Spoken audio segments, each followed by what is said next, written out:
Police ठाण्यातच विष प्राशन करून तरुणीनं आत्महत्येचा प्रयत्न केल्याची घटना अहिल्यानगर जिल्ह्यात घडली आहे।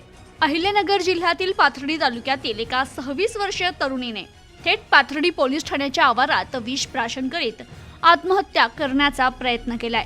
या घटनेमुळे पोलीस ठाण्यात एकच खळबळ उडाली असून पोलिसांच्या सतर्कतेमुळे या तरुणीचा जीव वाचलाय।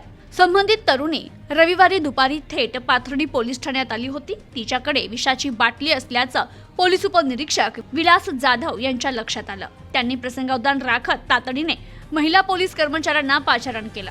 ठाण्यात कर्तव्यावर असलेल्या महिला पोलीस कर्मचारी चंद्रावती शिंदे आणि स्मिता सानप या 2 महिला पोलिसांनी तात्काळ धाव घेत युवतीच्या हातातील विषाची बाटली हिसकावली। यामुळे विष खाली सांडलं आणि युवतीचे प्राण वाचले, परंतु थोडंफार विष तोंडात गेल्यानं तिची प्रकृती खालावली। पोलीस कर्मचाऱ्यांनी तिला पोलीस वाहनातून पाथर्डी उपजिल्हा रुग्णालयात दाखल केलं।